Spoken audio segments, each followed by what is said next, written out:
Football show. We're back. Brought to you by KG Law. What's going on, Cooks? What's going on? Whoa. Hold on.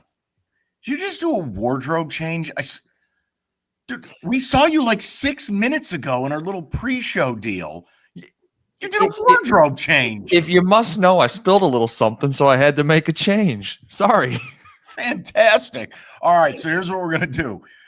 There's been football every day, so we are going to look back, look forward, get you caught up, and I'm coining it. I'm just saying it. Today, the football played today, Jim, comprehensively the worst NFL Sunday of the millennium.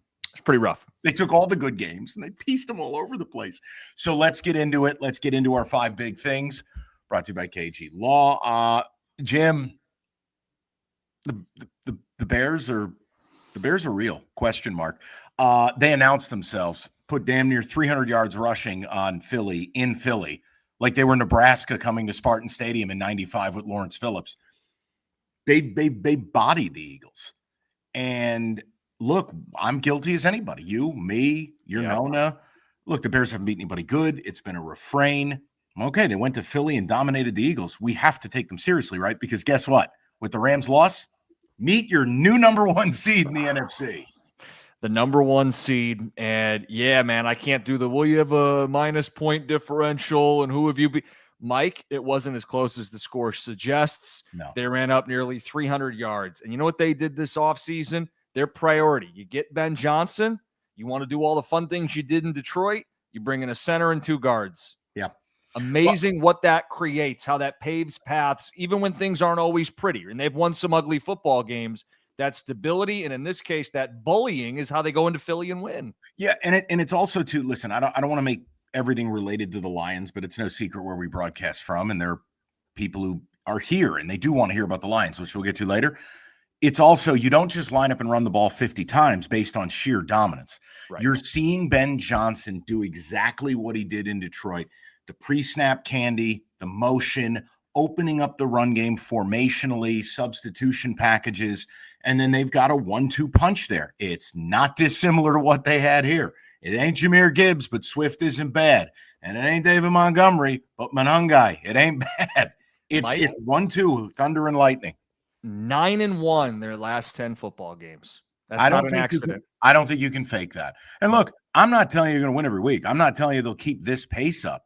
But what it does set up is, for a long time, everybody, myself included, when it's Packers-Lions, no, Bears have earned their way into that convo. Now a split with Green Bay, it carries weight. Mm-hmm. Yeah, they still have to play the Niners. They still have to play the Lions. You're not supposed to win all those games. If Ben Johnson in year 1 gets this team 11-6 and in the playoffs, what are we talking about? Yeah. That's an A+. Shirtless Ben Johnson, more of a problem than I gave credit to. Yeah, and Lord knows we miss him here. All right, let's go to our second big thing. You just coined this. I'm going to ask your question. I'm going to give you your answer, and maybe we can shake hands. With the Rams going to Carolina and losing, is anyone great? Cutscene. No, the league is not designed to have anyone be great. It is a sea of levels of mediocrity. But it's early time window, right? You're West Coast to East Coast, 1 p.m. kick. It's a monsoon. And Matthew Stafford was like a one-man hand grenade today. Interception in the end zone, pick 6 in the red zone, fumble to kill the game when they're in field goal range. He hadn't had an interception since week 5, and he blew up today. And then defensively, look, let's face it, they still gave up 21 on defense, 24 on defense outside of that pick 6. Somehow the Panthers were balanced, and Bryce Young hit 15 of his 20 last throws, including 2 fourth downs. Let's talk Rams first. Yeah. Any major concern, or is it just, look, it's the NFL. You don't get to just keep winning. And then Panthers, I don't want to go to Bears levels, but we keep downplaying these guys. Yeah. That's a credibility win today. Let's do both. Start with the Rams. It takes them off their pedestal. I don't know what the markets say. They still may be the betting favorites, but from this clear-cut best team in the NFL to back into the pack. You can say Stafford's first pick, tip ball, not his fault. Still had another pick, which was late and returned for a touchdown. And Mike, he had the ball at the end of the game to go win, and he gets stripped fumble. So, and he almost threw another pick to the pylon earlier in the game. And I know coulda, woulda, shoulda. I'm just saying he wasn't dialed in today. He was taking some weird chances. I also feel like he invites everyone back into the MVP race because it looked like he was running away with it. Maybe to a point. Hey, look, ultimately, I still think he's your MVP. I still think they're the best team in the NFC. I got no problem. You want to take them down off the pedestal. Yeah. I don't think they're a monolith. I don't think we have that type of Chiefs team or old school Patriots team. But look, show me again. Look, if they come out and look like this again, I'll have a bigger reaction. Yeah. I just think it was a rough game. Talk to me about Bryce Young. Talk to me about Carolina, because for me, Dave Canales deserves some serious consideration to just, even if you invite the guy to the dinner with no intent on giving him the award, Coach of the Year stuff. Jim, they've entered the chat for the playoffs now. They needed that game desperately, and they got it. That's win 7. We got to the midpoint, and I thought they were a great story because they were doing this in spite of like a big leap from the quarterback. Mike, they showed a graphic today, and it's Bryce Young with Peyton Manning and Josh Allen. The comeback thing, the fourth quarter thing? Yeah. 11 game-winning drives by age 24. He's the youngest to ever have 11 game-winning drives. Now, some of that you have to be trailing, but some of that you got to find ways. And Mike, on 2 different fourth downs, not 4th and 1 where a little pitch, he had to make throws down the field multiple times to win the game today. He is. Look, I just have a hard time. I know he's vertically challenged. There are physical limitations. None of that changed, but he did this in college too, man. Against big, fast, strong athletes, he found ways to make plays. You think they're going to stick with him? At this point, yeah. Okay. Yeah, I mean, it is a rookie scale deal. Maybe you do another year of insulation. And let's face it, I don't think anyone's demanding a Super Bowl if they can make the playoffs. And look, we just saw what took place with Minnesota. I mean, they got off of Darnold and got in the J.J. McSizzle and Bob Brosmer business. Well, and think about this for Carolina. They will play the Buccaneers twice at the final month or so of the season here. They can win this division still. Well, and again, it muddies up the NFC waters, because whether you're a Cowboy fan, a Lions fan, a Packer fan, you do not need another team threatening the 10-win threshold. That is not what you needed on your Thanksgiving weekend. Let's go to number 3, and this one is for cookies because it's more overriding. And I wanted to enter Buffalo into this too, but it's titled When Love Dies. Like, you love the Chiefs. No, the only person who loves them more is Nick Wright. But you love the Chiefs, and you are a Ravens guy, and I give you full credit. You were there at the 1-5 bottom. What was that on Thanksgiving night? I know. But you have a chance. I don't think it'll happen, but there's a chance you could have a playoff this year that features no Lamar Jackson, no Patrick Mahomes, and no Josh Allen. That is on the table, Jim, because I think Buffalo and the Lions are a Spider-Man meme. They have problems. I know they won today because Aaron Rodgers is atrocious. Yeah. But where are you at, Ravens? Confidence level, they still get this thing done because, of course, the Steelers spit the bit. Yeah. And Chiefs. One gets in, both gets in, neither gets in. Where do you stand after 2 devastating losses to your tiny little heart? I'm not going to defend Lamar this year, but I am going to point out they're still in the driver's seat in the AFC North. And they came into today 60% chance to win the division. That's before the Steelers lost. They're going to play twice. Aaron Rodgers came into the day, all wrapped up, and he got hurt. I still think the Ravens win that division. The Chiefs, it's murkier. Like, they're going to face the Texans this week. They have to run the table, it feels like. Yeah. I'll tell you right now, the Texans are as impressive as it gets to me, because that's an old school defense. That's the 85 Bears, the 2000 Ravens. That's that level of defense. Now, no one will ever – remember, they played in different eras. You could hold people to 6 points. I'm saying for their era, that's what we're watching. And they took apart the Colts. We're going to get to that in a second.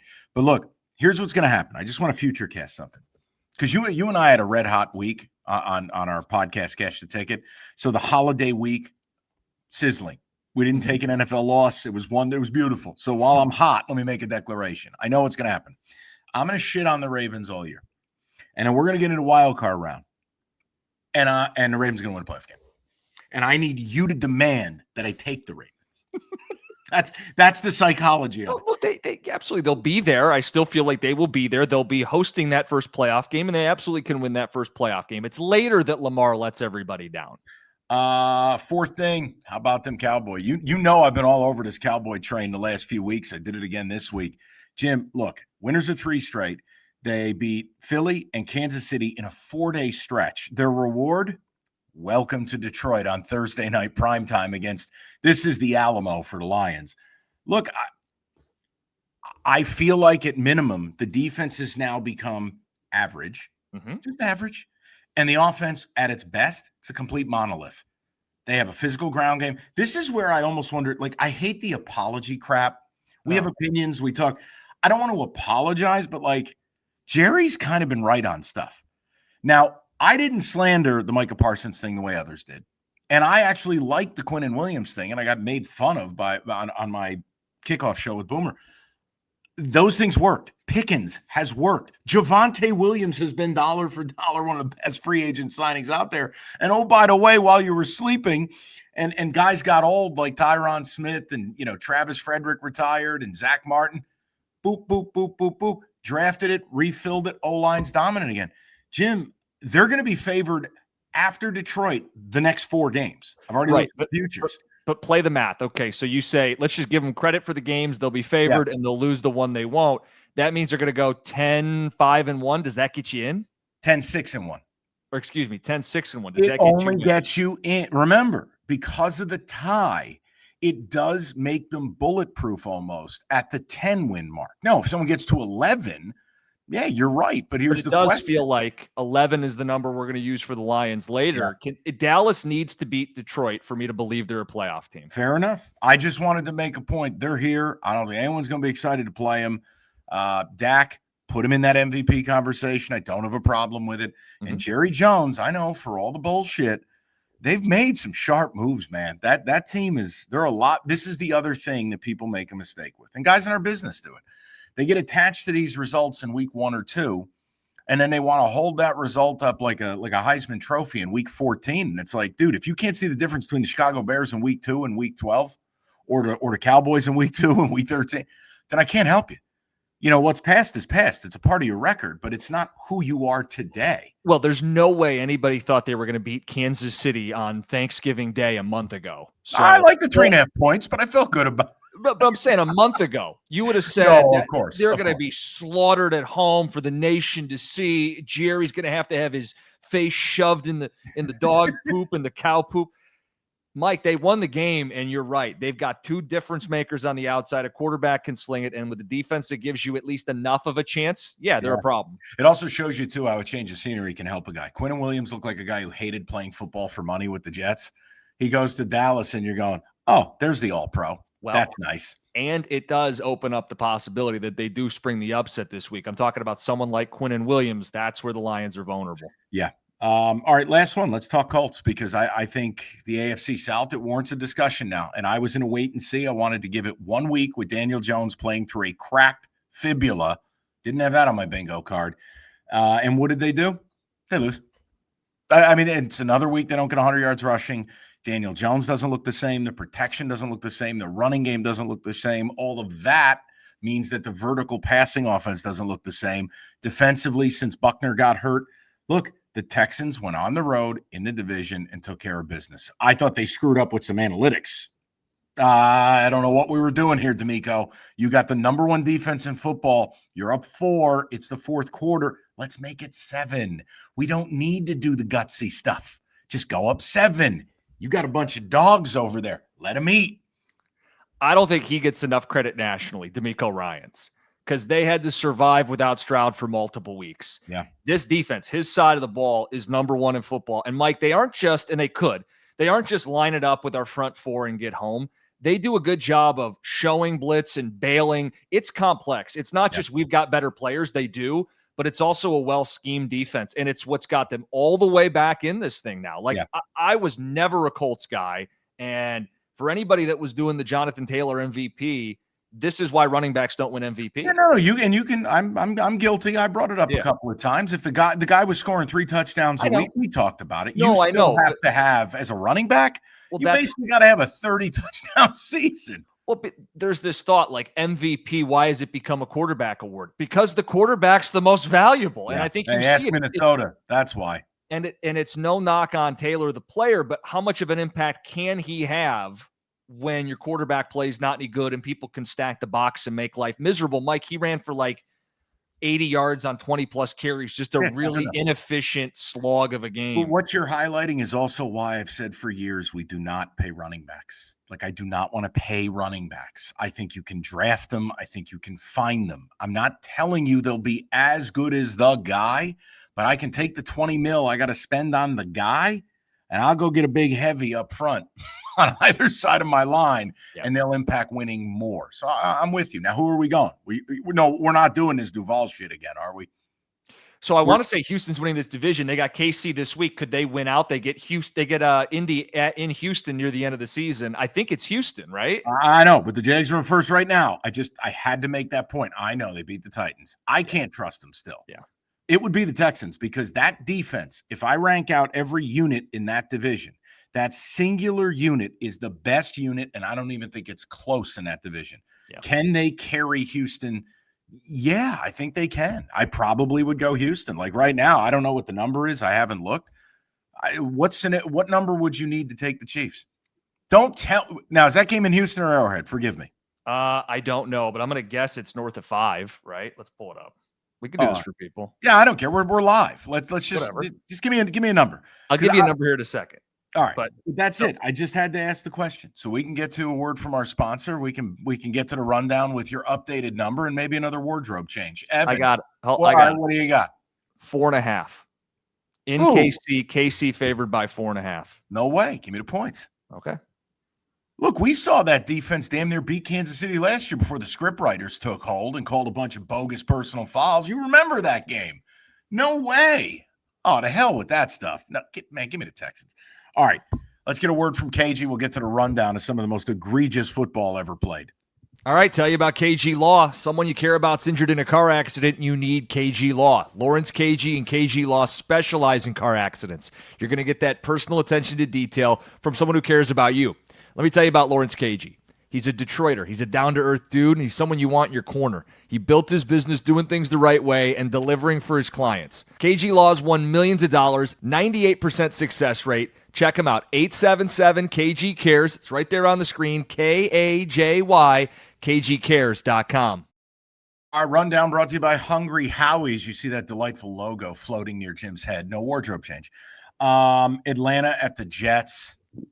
I'm just proud. That's all. I'm just proud because Raheem Morris is so garbage. That team, that franchise, they are odious. They are garbage juice. They're not even the garbage. They are the liquid at the bottom of the bag. As the Jets win 27-24, Atlanta found every way to lose. You muff a punt. You give up a kickoff return for basically a touchdown. You blow a cover on A.D. Mitchell. Who the hell knew he was even alive? Again, all I'll tell you is this. I stood by Aaron Glenn when they were winless. We saw it here in Detroit with Dan Campbell. I think it's starting to take hold for Aaron Glenn.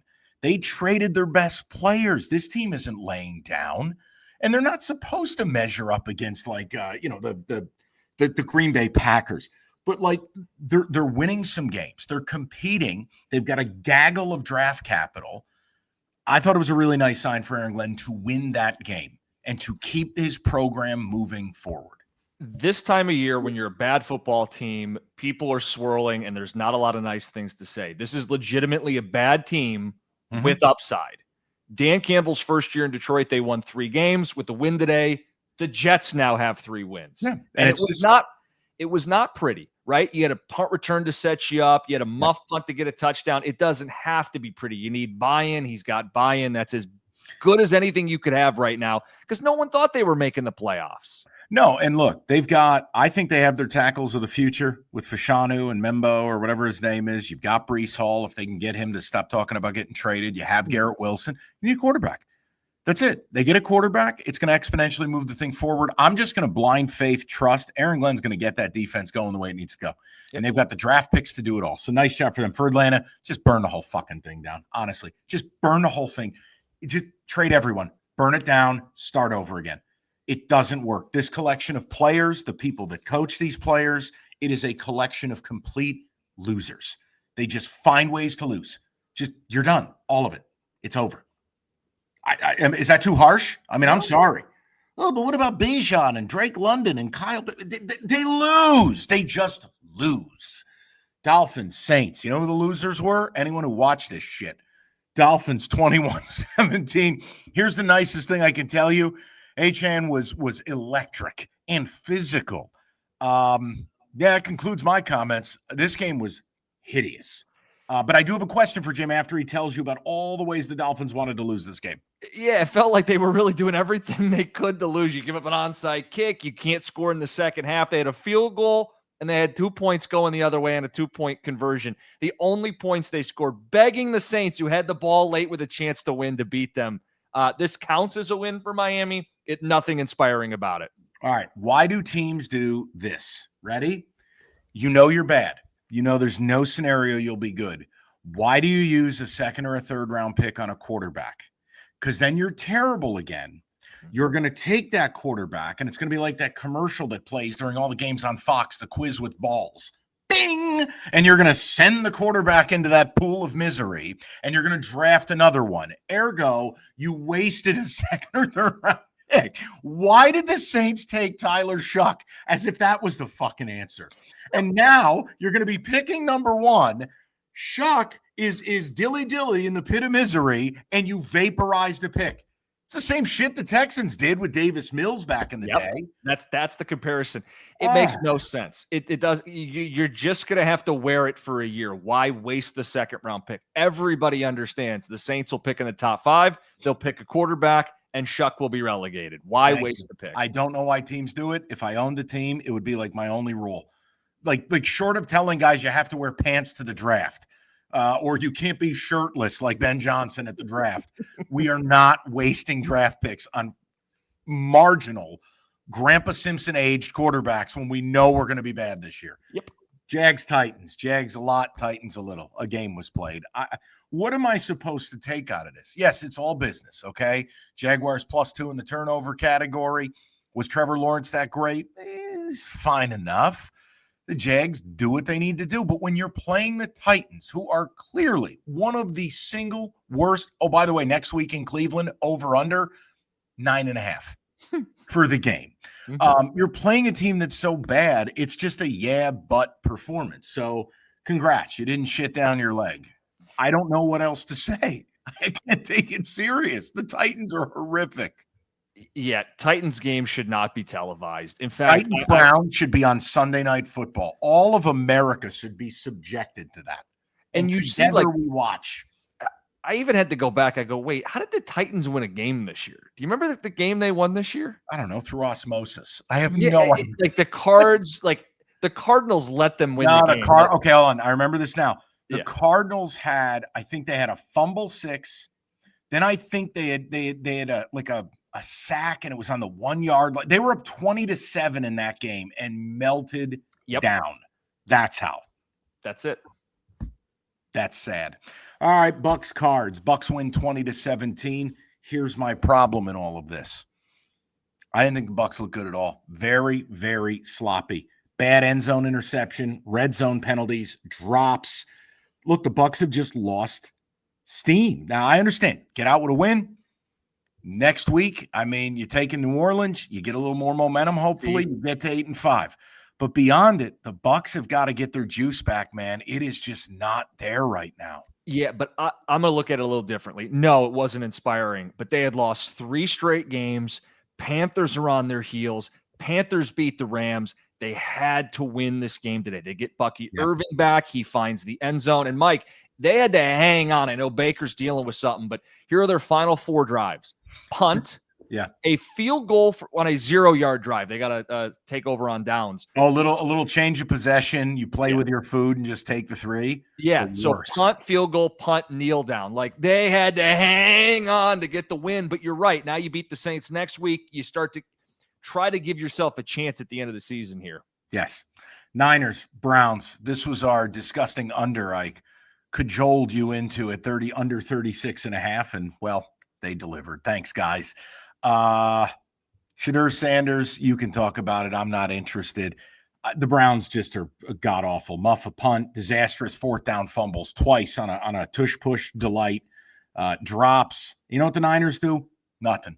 We're just going to bump along. We're going to hand the rock off. We're going to do what we need to do. It wasn't perfect. It wasn't pretty. It's a 30-degree day, nasty weather, tons of wind. Hey, if you know what, basically the Bucs are the Niners are the Bucs as far as how they played. Survive, advance, move. Niners get, I think, the benefit of something that should never happen. How do you have a week 14 bye? It's miserable. That's insane. Yeah, it's like but guess what? No team's going to benefit more. The longer you wait to get that bye, the more impactful it is. Well, and now you sit there and you realize how well they're positioned. They're up to 9 wins. They still get to play the aforementioned Titans before the season's done. So there's 10.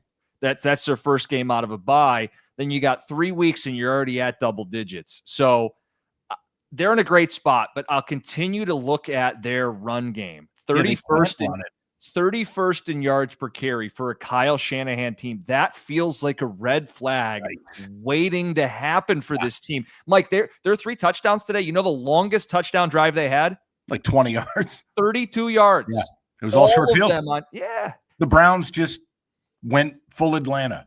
Yeah. Like we're turning Atlanta into a verb. You don't Atlanta yourself. Vikings, Seahawks. I have an alert. I have a PSA for the United States of America. People, we have found someone. We have hand-selected someone worse than J.J. McCarthy. And his name is Frank Bosmer. Mike, this kid, talk about holy shit. The single worst interception I've ever seen, and I know I have to be specific. What the hell was that? I got to be specific because he threw 4 of them today. But that one, he was horizontal to the ground. No chance of completing that pass. Do you think Kevin O'Connell is just like, okay, what have I done to deserve? Now, look, if O'Connell was the one driving the JJ bus, you got to own it. Yeah. Can they just hand Mac Jones $100 million now over the course of 3 years? Can we just get that done and move forward? Yep. There is no scenario. I feel so bad for the vets on this roster, the guys who are putting their body on the line, and you got Frank Bosmer, or whatever the hell this asshole's name is. You got to be kidding me. Mike, and you know who I think we're going to start hearing more from is Justin Jefferson. He looks miserable. They go to him on the bench. Oh, my God. I see a stat come across the screen. Catches today. Tristan Wirfs 1. At the time, Justin Jefferson 0. JSN 0. Tristan Wirfs 1. Yeah, no, it's awful. And again, Flores just basically dusted off the Jared Goff game plan and rolled it out here. Excuse me, that was in the like Flores did everything he could. That defense did everything they could. They killed Sam Darnold. They killed him. I know. It didn't matter. Yeah. If they get a quarterback, they're easily a 10-11 win team, man. That's a good roster. Bills, Steelers, I was bummed. I was actually hoping this was going to be a little holiday magic in the 4 p.m. Steelers got up 7-0, and then done. Halftime, everybody got orange slices and Uncrustables, and the Bills just woke up and killed this team. The problem, look, Bills are down their tackles. They can't really protect. There's no verticality. Like Shakir, they tried to throw a couple balls for 0 yards, but they pounded the rock. They were able to rack up. This is how you know the Steelers are fake. In what world is the highest paid defense in the league who plays in Pittsburgh incapable of stopping a run? 230 yards rushing. Okay, but I don't believe in the Bills at all. Bills are the Lions are the Bills. The one you said that earlier, I'll push back on this. At least the Bills have something they can lean on. They can run the football. Okay. The Lions didn't run it against Green Bay in either meeting, couldn't run it in Kansas City, and didn't run it in Philadelphia. At least I know with the Bills, I can go multi-headed monster, Allen, Cook, run it. Now, is it enough to win the Super Bowl? No, I don't think that is. But I would not put them with the Lions. I think they have a clear strength. The Lions don't right now. Chargers, Raiders, will keep it short and simple. If I am Ashton Genty, I refuse to show up to work. I just don't do this anymore. You can't hand me the football, and then I have 2 people trying to kill me as I take collection of said football. Jim, I've never seen a running back get hit more behind the line of scrimmage than this kid. He has no chance. Here's my question. I'm being dead serious when I say this. Wouldn't you save the 100 touches of pure assassination and just shut it down? It's not helping you win. You made this investment in him. Well, yeah. You know, we're done. I encourage you never watch a Raider game. But if you find yourself in a far-flung bar and the Raiders game is the only thing on, Jim, I've never seen anything like it. They run these toss plays. 4 defenders are out there like,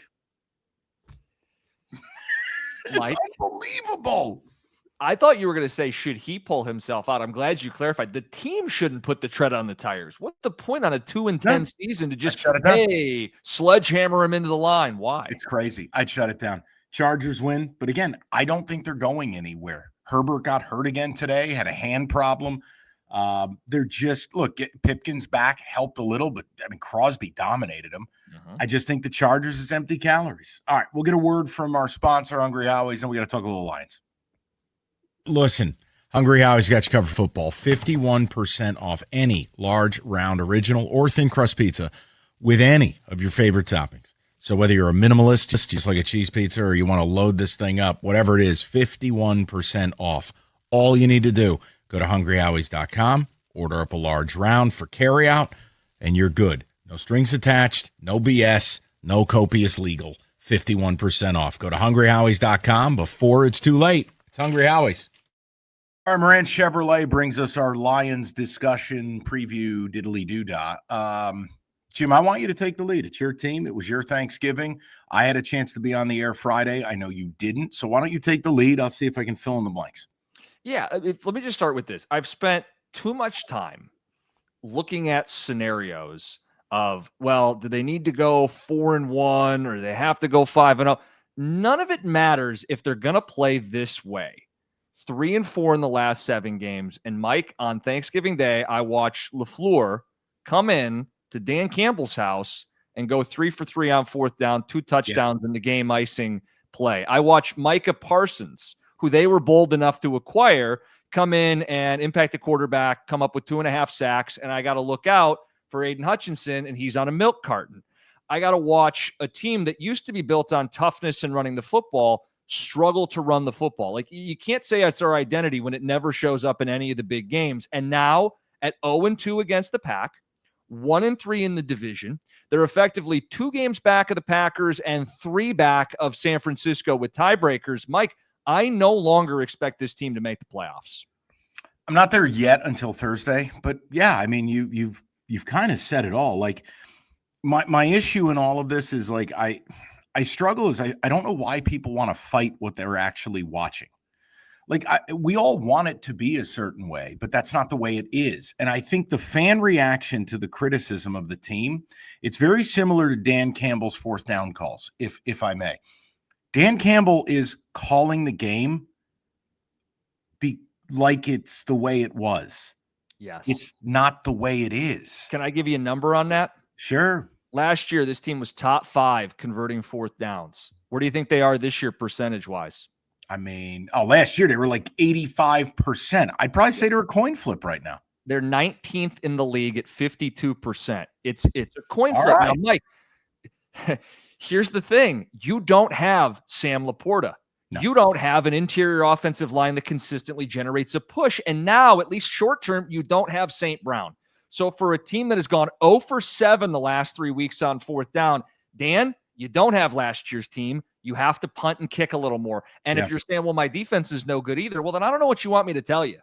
Then you're just not going to the playoffs and you're not good enough. The other thing, too, and look, sometimes whether it's, us in life or businesses, teams, sometimes you got to taste your own blood, right? You got to get knocked on your ass to figure out, all right, I wasn't doing it the right way. This organization from Brad Holmes on down, they got to drop this shit of, why do we need something else? We have Aiden, because Aiden's not good enough. Now, before everyone goes nuts in the chat, hear what I'm saying. Aiden's a very good football player. He's just not great. He's very good. But what I'm tired of, like I joke with you, Cookies. I said this on the air the other day. It's like they're creating stats to defend Aiden. And that's the job of a PR department, but it doesn't mean you have to value it. Oh, Aiden led the team with 6 tackles. Where the fuck were his 6 tackles? Honestly. Well, tackles are a real stat. But how are we grading those? Those are like secondary assists in hockey. Who's giving those out? Well, and even PFF shit on him in that last game. They gave him a terrible grade against the Packers. So, and I think there even needs to be nuance. For as much as we've created stats to paint a better picture for people, where are the tackles happening? Are they TFLs or are they 8 yards back going the other way? Time to pressure. Yes. Your pressures are only as valuable as how long they take to develop.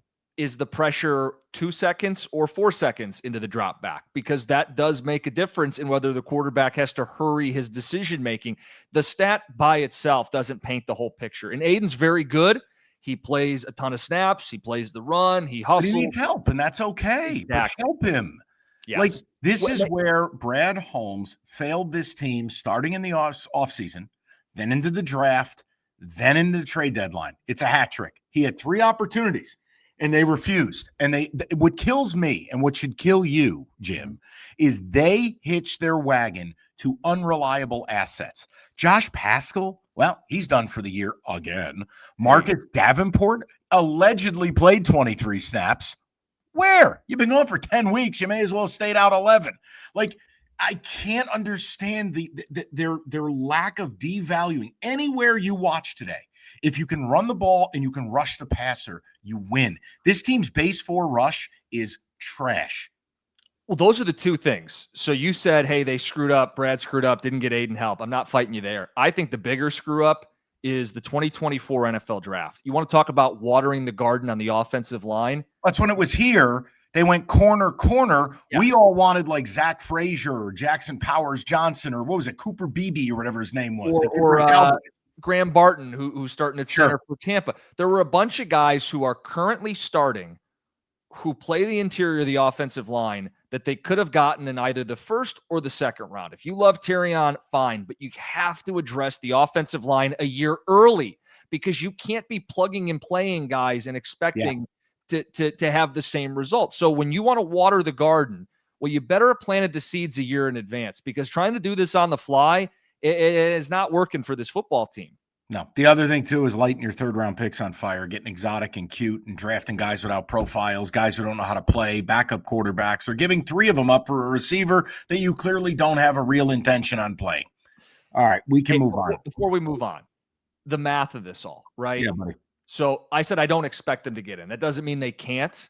I currently don't expect them to win 4 of the next 5 or 5 of the next 5. But just so people understand, we're going to be dealing with hoping and rooting for other people, even if this team gets it right, and I'm not sold they will. Mike, with Green Bay playing Chicago, you need to hope for a sweep one way. Yes, and ideally, it hurts.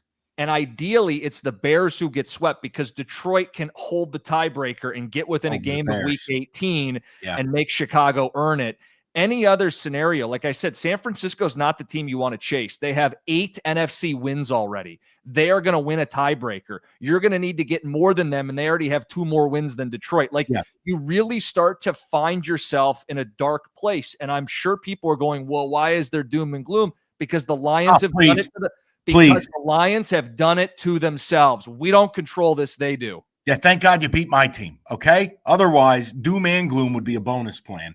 All right, let me give you a word from the sponsors, and then we'll get to the question of the week. It is here, Cyber Monday, the sale, Moran Chevrolet, Michigan's #1 selling Chevy dealer. Elevate your tailgate and your weekend in a 26 Chevy Silverado 4-wheel drive crew cab.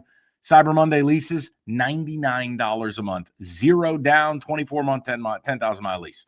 $99 a month with 0 down. You need something a little more compact. The 26 Chevy Equinox, $279 a month, $999 down. Team at Moran, they make it fast, simple, stress-free. Lock it in online, moranexpress.com, or stop by on Gratiot, just north of 15 Mile in Clinton Township. The team Moran, they make it easy. Quick approval, zero pressure, no BS. It's Moran Chevrolet, where you always get the best price, period. Chevrolet, together, let's drive. All right, Cookies. We're going to expand a little more because the question of the week brought to you by C4 Energy is from CJ in Lapeer. Brad Holmes does not like to make big plays when it comes to drafting or trading. How much does it hurt the Lions organization? Again, I'm going to let you go first. I think my stance is pretty damn well known. So, you have to do the obligatory, he resuscitated, he drafted well, he's found all pros. Yeah. Okay. Now you are at the big boy table, and you are competing with big boys, and they are willing to mortgage their future, and the Lions are playing for sustained success. So you're going to always be a step behind other people who are willing to do things you aren't willing to do. Correct. If you want what you've never had, do what you've never done. And for Holmes, it's simple. If this is about selling season tickets and just being good-ish, then that's not going to be the same as what your opponents are doing. It doesn't mean you can't still get home and get it done. But yeah, Jim, I think this offseason they have to take a serious look in the mirror. And it's gonna have some difficult conversations, no matter what happens. Short of them making a Super Bowl or winning it, it's going to be okay. We got to retool. This started last year where they felt like we have everything we need here. We're fully insulated. We don't need others' help, and we're just going to do it our way. Injuries took it away from us. That has clearly been a misstep when you compound it with losing your coordinators. Now, look, this is where Dan Campbell's got to take some heat for the John Morton disaster. We're going to give him credit for Kelvin Shepard, and I'm good with Shep. Yeah. I like what he's done. I think he's a rising star. You're going to lose him soon enough. John Morton was a debacle. You didn't make it. The leaves didn't turn before you advanced them. I mean, that's crazy. Yeah, I think you said something great in there too. Like, okay, we were talking about them making the playoffs, not making a run. Like, I don't see them making a run, which is a huge, hey, you got to look in the mirror and say, what the hell happened? And Mike, in terms of their flexibility, they have begun locking guys up to mammoth deals. Their flexibility was last year and the year before. That is now going to squeeze them. Jared Goff's going to need to be restructured. Their Aiden deals, the walls are going to start closing in on what they can do. They'll have options, but not the options they had last offseason or the offseason prior. So they have boxed themselves in. This core has to do it, and this core we don't even think is making a run this year. No, and look, the Goff thing, be careful too. And this isn't a me thing. I'm fine with Goff. I know the covenant I signed. I heard you on the air last week before the holiday. With the football gods. Yeah, I know what I have to do if he's my quarterback. But the minute you restructure him, you need to understand something. There's no out. Once you restructure that deal, you're going to be stuck with him for probably 4 years. Yeah. So if you are unsure, you can't do that. So that's my deal with Goff, by the way. Like, he hasn't changed. He's the guy they paid after making those playoff runs, right? When they won multiple playoff games with him, and it's not his fault they lost that NFC title game in San Francisco. There's certainly 4 or 5 other things I'd point to first. That guy is still that guy.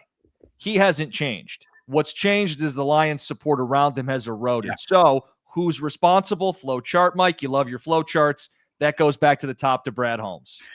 Yeah, that's where, hey, guess what? I hope you enjoyed the honeymoon because it's over. Now we're all used to winning. Well, what are you winning? And if it's nothing of substance, criticism comes with it. So stop playing dress up at the draft and stop mocking people who want to get pass rushers, and let's get back to work. All right, let's get a word from C4. We'll preview Sunday Night Football. If you have a question for us, get to a participating 7-Eleven and look for the QR code at the C4 Energy display or on the cooler. Scan the QR code and ask the question. For a list of participating 7-Eleven, find the list and contest details at 971theticket.com. C4 Energy is the energy drink you need. 200 milligrams of good caffeine in the performance or 300 in the ultimate energy. And C4, it's not your traditional energy drink. It's next level, sugar-free, made for athletes. They don't fill it with junk. And C4 just rolled out their Jim Costa approved Jolly Rancher flavors, and they study everything. And a bunch of things I can't pronounce are in it, but it's all good. C4 Performance Energy or the Ultimate Energy at 7-Eleven. And remember, if you got a question, get to a 7-Eleven, find the QR code at the C4 Energy display today. All right, Cooks, Sunday Night Football, Broncos laying 6.5 with the Commanders. I'm not looking to sully. You and I had a really nice run here between college and pro this week, and, a couple of nice wins today in the league. I'm not going to force anything. But look, this to me is dicey. You get a team basically going cross-country travel. I never like that. You got a team laying 7 on the road. I never like that. You're asking me to bet on Marcus Mariota. No, thank you. And it's an old defense that looks like it's laid down. So here's my question. If people demanded a play, can I dip into the cookie jar? And I just want to reach in and RJ Harvey plus 110 anytime touchdown. You're just trying to. What? We'll go there. I'm playing his dad in fantasy, and my season depends on RJ Harvey having a rough day. He's got Harvey tonight. So, of course, Mike, plus 110, RJ Harvey. He's also got Broncos defense. So if you can bet on a defensive touchdown, throw that in there too. It is the return of Patrick Surtain in the second. Yeah. He'll get a pick 6 tonight. It'll be your dad dancing on my grave. No, I just think Washington's a corpse, and I do think Denver wants to hammer the ball and get the hell out of there. Go home. Yeah. So how about an underplay? Don't hate it. Denver just doesn't play that way. Their pass rush is wicked. I can't imagine Mariota. Now, look, it's going to be, what is it? McLaurin's back tonight. Samuel is out. Yeah, I would lean it's a primetime under. That's generally a thing. If you need a play. Yeah, I don't. We had a really nice holiday run that made up for a bad week the week prior. Plus, now I got a lot of dry powder to get dusted conference title week, and it's going to be very exciting. But no, I would go Harvey anytime, maybe the under. What's the under sitting at? 44.5 right now? 43.5. You just go with your dad dancing on my grave. RJ Harvey anytime touchdown. Crocodile cloth, I've made a mess. Go ahead. As always, the preview is brought to you by Crocodile Cloth. It's your do-it-all solution for life's toughest messes. They've introduced Crocodile Cloth Grill, and that's what we wanted to talk about on the show. It's what you need if you love grilling. If you're going 365, you're going to want to pick this up. If not, stock up for when the weather gets nicer. These Crocodile Cloth grill cloths are the perfect addition to your game day tailgates, backyard grilling projects, all of it. Crocodile Cloths, grill cloths are made for grillers and the outdoor entertainers. They're tough cloths. They're big, 10-inch by 15-inch. They stay wet a long time, and they're going to power through sticky baked-on grease and food. Crocodile Cloth Grill can clean your cooler, your outdoor furniture, and everything that gets messy at the tailgate. So go to crocodilecloth.com/football show for a tailgate bundle and a free gift. As they say at Crocodile Cloth, go ahead, get messy.